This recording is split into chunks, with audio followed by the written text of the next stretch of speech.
জুলাই শহীদদের আত্মত্যাগকে বিক্রি করে জামায়াত ইসলামী রাজনৈতিক ফায়দা লুটছে বলে অভিযোগ করেছেন বিএনপির স্থায়ী কমিটির সদস্য মির্জা আব্বাস। রাজধানীর নয়াপল্টনে বিএনপি কেন্দ্রীয় কার্যালয়ের সামনে জুলাই গণ অভ্যুত্থানের শহীদদের স্মরণে দোয়া এবং মৌন মিছিল কর্মসূচিতে এই অভিযোগ করেন তিনি। বলেন, বিএনপিকে উদ্দেশ্যমূলকভাবে আওয়ামী লীগের সমপর্যায়ের বলে তুলে ধরার চেষ্টা চলছে। কয়েকটি দল পরিকল্পিতভাবে বিএনপির সাথে সংঘর্ষে জড়াতে চাইছে বলেও মন্তব্য করেন মির্জা আব্বাস। নির্দিষ্ট দলের প্রতি সরকার পক্ষপাতমূলক আচরণ করছে অভিযোগ করে তিনি বলেন, বিএনপিকে দমনের পরিকল্পনা চলছে, তবে যারা বিএনপিকে ধ্বংস করে ক্ষমতায় যেতে চায় তাদের সেই ইচ্ছা কোনোদিন পূর্ণ হবে না বলেও মন্তব্য করেন মির্জা আব্বাস। বিএনপিকে নিশ্চিহ্ন করার প্রোগ্রাম করবেন, পায়তারা করবেন, এই চিন্তা কখনো করেন না। খুব তাড়াতাড়ি একটি নির্বাচন দেন, দিলে কিন্তু যেটা হবে, দেশে যে আজকে অশান্ত পরিস্থিতি, এই অশান্ত পরিস্থিতি ঠান্ডা হয়ে যাবে। আর না দিলে আমরা ভাববো দেশকে অশান্ত করার প্রক্রিয়া আপনারাই করছেন দীর্ঘদিন মজা থাকার জন্য। নির্বাচন পিছিয়ে দিয়ে বা বানচাল করে ক্ষমতায় যাওয়ার স্বপ্ন পূরণ হবে না বলে মন্তব্য করেছেন বিএনপি স্থায়ী কমিটির সদস্য সালাউদ্দিন আহমেদ। তিনি বলেন, জুলাইয়ের মধ্যে জাতীয় সনদ না হলে এর জবাব কমিশনকেই দিতে হবে, কারণ বিএনপির দিক থেকে সর্বোচ্চ সহযোগিতা করা হয়েছে। জুলাই গণ অভ্যুত্থানে শহীদদের স্মরণে রাজধানীর মিরপুরে মৌন মিছিলের আগে এক সমাবেশে তিনি এসব কথা বলেন। সালাউদ্দিন আহমেদ বলেন, জাতীয় নির্বাচনের আগে স্থানীয় সরকার ও পিআর পদ্ধতি নির্বাচন চাওয়ার উদ্দেশ্য ভালো নয়। তিনি বলেন, গণতন্ত্র বা মানুষের অধিকার আদায় শুধুই কি রক্ত দিয়ে যাবে মানুষ? ফ্যাসিস্টের বিদায়ের পর যে সুযোগ এসেছে তা হাতছাড়া হতে দেয়া হবে না। তিনি আরো বলেন, জুলাইয়ে বাংলাদেশে ফ্যাসিস্ট হাসিনার ক্ষমতার মৃত্যু হয়েছে আর দাফন হয়েছে ভারতে। জুলাই সনদ বিষয়ে সালাউদ্দিন বলেন, বিএনপি সর্বোচ্চ সহযোগিতা করার পরেও জুলাই মাসের মধ্যে এটা বাস্তবায়ন না হলে এজন্য সংস্কার কমিশনই দায়ী থাকবে।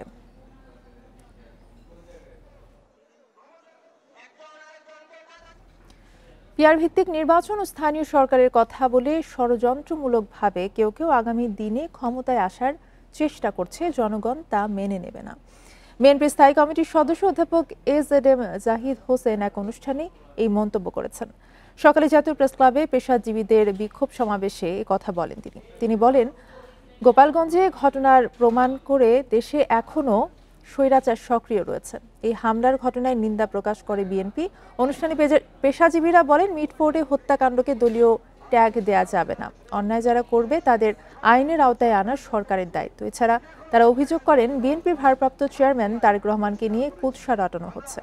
জিয়াউর রহমানকে নিয়েও ব্যঙ্গ করা হয়েছে। এটা রাজনীতির ভাষা নয়, এটা স্বৈরাচারের ভাষা বলে উল্লেখ করেন বক্তারা। অনুষ্ঠান শেষে মৌন মিছিল করে পেশাজীবীরা।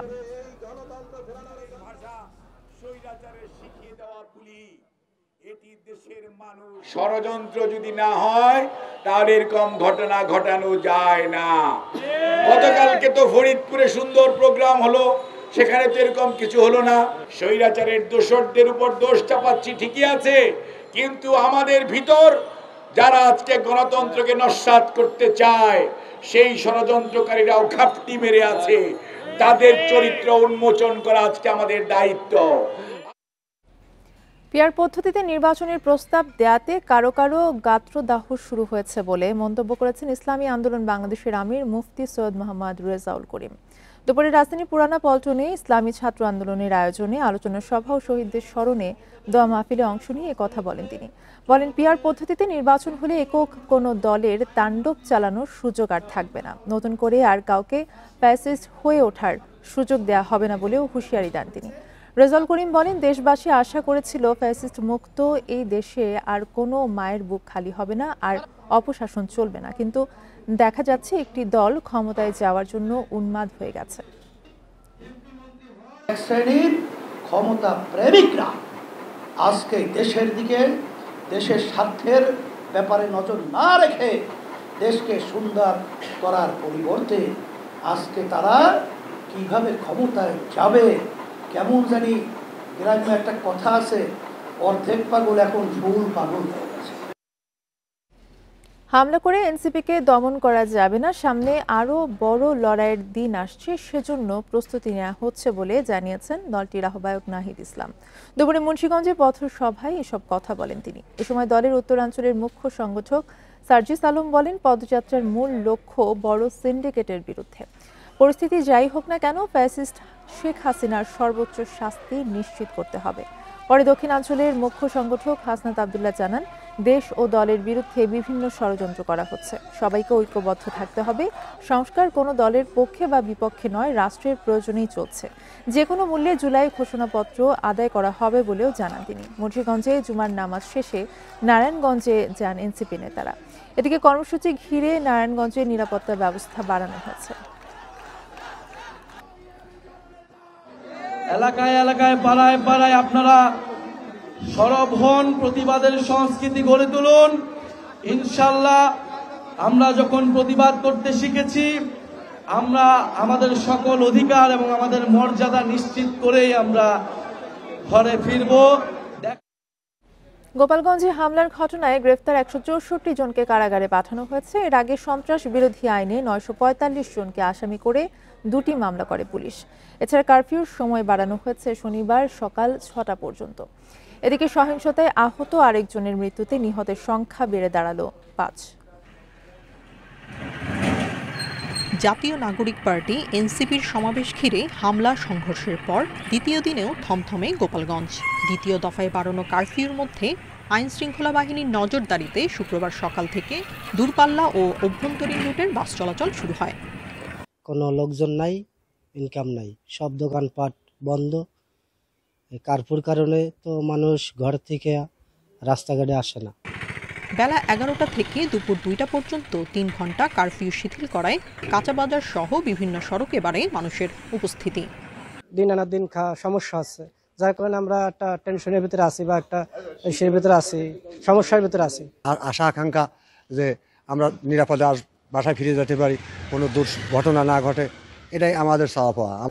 সংঘর্ষের 2 দিন পর শুক্রবার সকালে সন্ত্রাস বিরোধী আইনে মামলা করে পুলিশ। হামলায় জড়িতদের ধরতে অভিযান চলছে বলে জানান কর্মকর্তারা। এদিকে সংঘর্ষে আহত অটোরিকশা চালক রমজান মুন্সি চিকিৎসাধীন অবস্থায় ঢাকায় মারা গেছেন। এ নিয়ে বুধবারের সংঘর্ষের ঘটনায় মৃতের সংখ্যা বেড়ে হয়েছে 5 জন।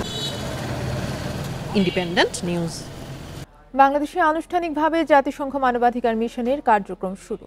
3 বছরের জন্য OHCHR এর চুক্তি সই হয়েছে, তবে এটিকে প্রত্যাখ্যান করেছে কয়েকটি ইসলামী দল। বাদ জুমা বায়তুল মোকাররমে প্রতিবাদ সমাবেশে জাতিসংঘ মানবাধিকার মিশন স্থাপন প্রতিহতের ঘোষণা দেন নেতারা। ঢাকায় জাতিসংঘের মানবাধিকার বিষয়ক হাই কমিশনারের কার্যালয় স্থাপনের জন্য সরকার ও জাতিসংঘের মধ্যে চুক্তি হয়েছে। মানবাধিকার সুরক্ষা নিশ্চিতে 3 বছরের জন্য এই চুক্তি করা হয়েছে। জাতিসংঘের পক্ষে ভলকার তুর্ক ও অন্তর্বর্তী সরকারের পক্ষে পররাষ্ট্র সচিব আসাদ আলম সিয়াম এই চুক্তি সই করেন। শুক্রবার বাদ জুমা বায়তুল মোকাররমের উত্তর গেটে এ নিয়ে সমাবেশ করে খেলাফত মজলিস ও ইসলামী আন্দোলন বাংলাদেশ। এতে উঠে আসে শেখ হাসিনার বিচার, গোপালগঞ্জে এনসিপি নেতাদের উপর হামলা ও চাঁদাবাজির বিষয়গুলো। আমরা আন্দোলন করে ফ্যাসিস্টকে আবার বিদায় করব। এত কিছু হচ্ছে প্রশাসনের দিকা, তোমরা কি করো? জনগণের ব্যবস্থা দিচ্ছ না, তোমরা কাজ করছো না। কাজ না করতে পারলে আত্মসমর্পণ করো যে আমরা কাজ করবো না, আমরা আওয়ামী লীগের দোষর। শেখ হাসিনাকে পালাতে বাধ্য করেছি, অতএব শেখ হাসিনার কোনো আন্ডা বাচ্চা বাংলাদেশের কোথায় থাকতে পারবে না। এ সময় মানবাধিকার কার্যালয় স্থাপন নিয়ে সমালোচনা করেন বক্তারা। বলেন, কোনোভাবেই বাংলাদেশে জাতিসংঘের মানবাধিকার কার্যালয় স্থাপন করতে দেয়া হবে না।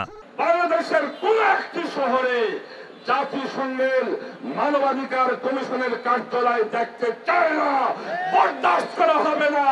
যে কোনো মূল্যে এই সিদ্ধান্ত আমরা সরকারকে প্রত্যাহার করতে বাধ্য করব।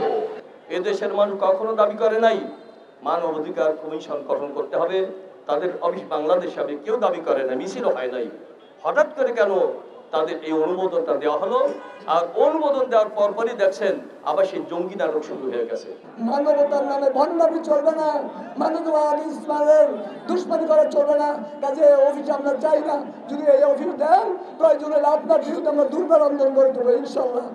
পরে মানবাধিকার কমিশন স্থাপনের চুক্তির প্রতিবাদে বায়তুল মোকরম থেকে বিক্ষোভ মিছিল বের করে দলগুলো। নাইটিঙ্গেল মোড়ে গিয়ে শেষ হয় মিছিলটি। বন ইবনে কামাল, ইন্ডিপেন্ডেন্ট নিউজ, ঢাকা।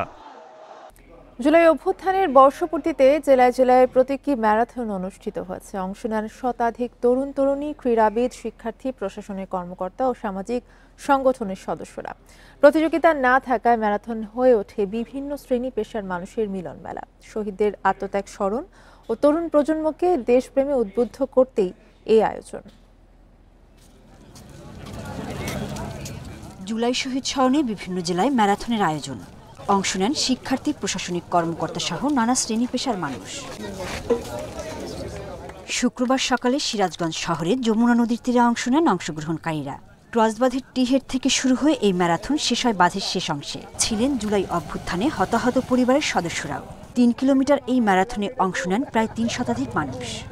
চমৎকার একটা এই অনুষ্ঠান হয়েছে। আমরা সিরাজগঞ্জ গণমাধ্যম কর্মীরাও এখানে অংশগ্রহণ করতে, বিভিন্ন শ্রেণী পেশার যারা এবং ছাত্র জনতারা এখানে অংশগ্রহণ করেছেন।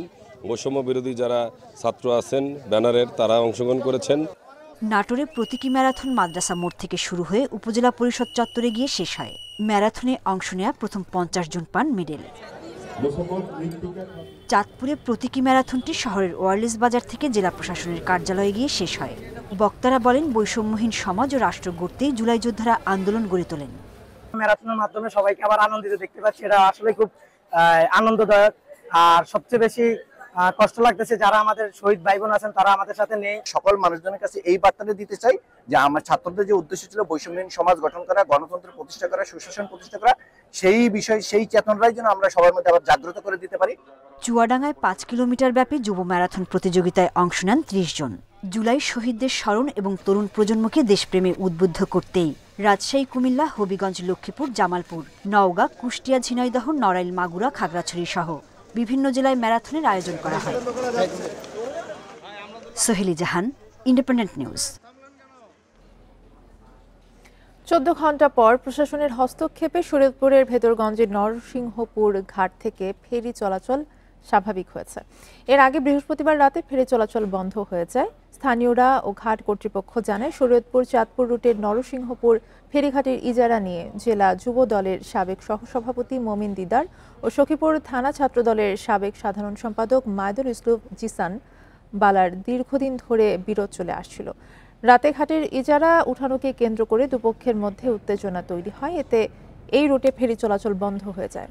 এছাড়া 2টি ট্রাকে ভাঙচুর করে দুর্বৃত্তরা, আটকা পড়ে শতাধিক যানবাহন।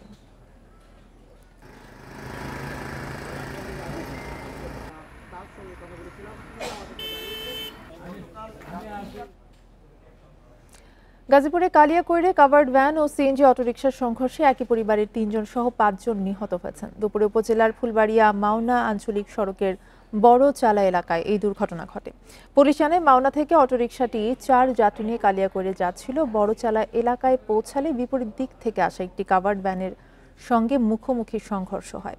এতে অটোরিকশাটি দুমড়ে মুচড়ে ঘটনাস্থলেই 2 জন নিহত হন। হাসপাতালে নেওয়ার পর মারা যান আরও 3 জন। এই ঘটনায় কাভার্ড ভ্যানটি জব্দ করা হলেও পালিয়েছে চালক। এদিকে নওগাঁয় ট্রাক চাপায় এক অটো ভ্যান চালক নিহত হয়েছেন। সকাল 7টার দিকে মহাদেবপুর উপজেলায় এই দুর্ঘটনাটি ঘটে।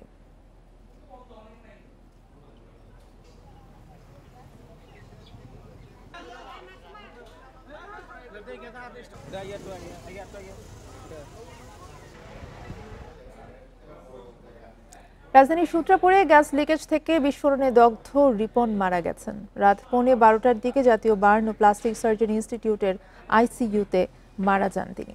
এ নিয়ে ঘটনায় একই পরিবারের 5 জন মারা গেলেন। চিকিৎসক জানান, নিহত রিপনের শরীরের 60% পুড়ে গিয়েছিল। আশঙ্কাজনক অবস্থায় বৃহস্পতিবার রিপনের স্ত্রী চাঁদনী চিকিৎসকের পরামর্শ না মেনে স্বেচ্ছায় হাসপাতাল থেকে বাসার উদ্দেশ্যে রওনা হন। পথেই তিনি মারা যান। তার শরীরের 45% পুড়ে গিয়েছিল। গত শুক্রবার সূত্রাপুরে একটি 5তলা ভবনের নিচ তলায় গ্যাস লিকেজ থেকে বিস্ফোরণে বাবা মা ও 3 সন্তান দগ্ধ হন। গত মঙ্গলবার রাতে রিপন চাঁদনী দম্পতির 2 ছেলে তামিম ও রোকন এবং সোমবার ছোট মেয়ে আয়েশা মারা যান।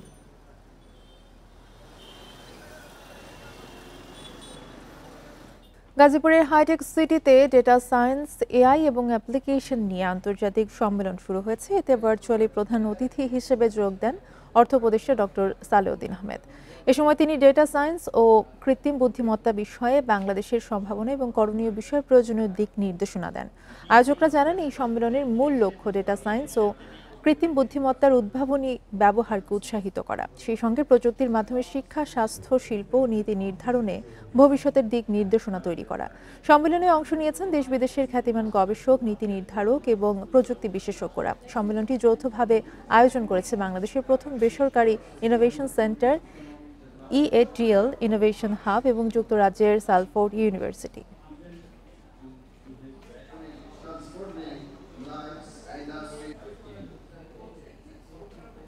রোববার ঢাকায় আনুষ্ঠানিকভাবে মার্কিন গম আমদানি সংক্রান্ত একটি চুক্তি সই করতে যাচ্ছে সরকার। সেই সঙ্গে 14টি বোয়িং বিমান কেনার পরিকল্পনাও চূড়ান্ত পর্যায়ে রয়েছে। এই উদ্যোগের উদ্দেশ্য যুক্তরাষ্ট্রের সঙ্গে $6 বিলিয়ন বেশি বাণিজ্য ঘাটতি কমানো। পাল্টা শুল্ক কমানো নিয়ে যুক্তরাষ্ট্রের সঙ্গে তৃতীয় দফার বৈঠক সামনে রেখে চিন্তা করা হচ্ছে। বর্তমানে যুক্তরাষ্ট্র থেকে আনা পণ্যে গড়ে 6% শুল্ক আরোপ করে বাংলাদেশ। এ হার প্রায় পুরোপুরি তুলে দেওয়াও হতে পারে বলে বাণিজ্য মন্ত্রণালয় সূত্রে জানা গেছে। এর পাশাপাশি চলছে বৈঠকের আগে নানা পর্যায়ের প্রস্তুতি। বাণিজ্য মন্ত্রণালয় ও ব্যবসায়ীদের সূত্রে জানা গেছে, তৃতীয় দফার আলোচনায় সহায়তার জন্য ব্যবসায়ীদের একটি দল যুক্তরাষ্ট্রে যেতে পারে। আগামী সপ্তাহের শেষ দিকে এই আলোচনা হতে পারে।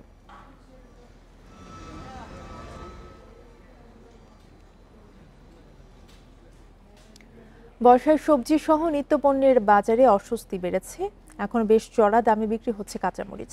2 সপ্তাহের ব্যবধানে 200 টাকার মতো দাম বেড়েছে কাঁচামরিচের। এছাড়া শসা, টমেটো সহ দাম বাড়তি বেশিরভাগ সবজির। সপ্তাহের ব্যবধানে কেজিতে 10 টাকা বেড়েছে ব্রয়লার মুরগির দামও। কয়েকদিনের টানা বৃষ্টিতে অনেক জায়গায় ডুবে গেছে ফসলের ক্ষেত, নষ্ট হয়েছে শাকসবজি ও ফসলের মাঠ। এতেই ঘাটতি দেখা দিয়েছে সরবরাহে, ফলে সবজির বাজার এখন বেশ চড়া। খুচরা পর্যায়ে প্রতি কেজি কাঁচামরিচ বিক্রি হচ্ছে 320 থেকে 360 টাকা দরে। 2 সপ্তাহ আগেও বিক্রি হয়েছে 80 থেকে 120 টাকা কেজিতে। কাঁচামরিচের কেজি হলো 240, শসা 160-50, টমেটো ইন্ডিয়ানটা 140, দেশিটা 160। কাঁচামরিচের দাম একটু বাড়তি, শসার দাম আরো বেশি। কাঁচামরিচ কিনা হচ্ছে 250 টাকা কেজি করে।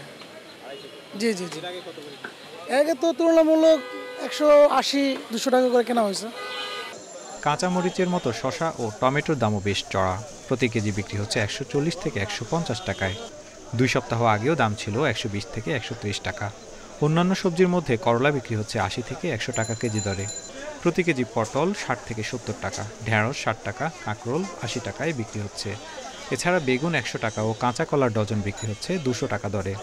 বৃষ্টির কারণে উৎপাদন পর্যায়ে একটা সংকট আছে, তুলতে সমস্যা। 150 টাকা কেজি শসা, কাঁচামরিচ 260 টাকা।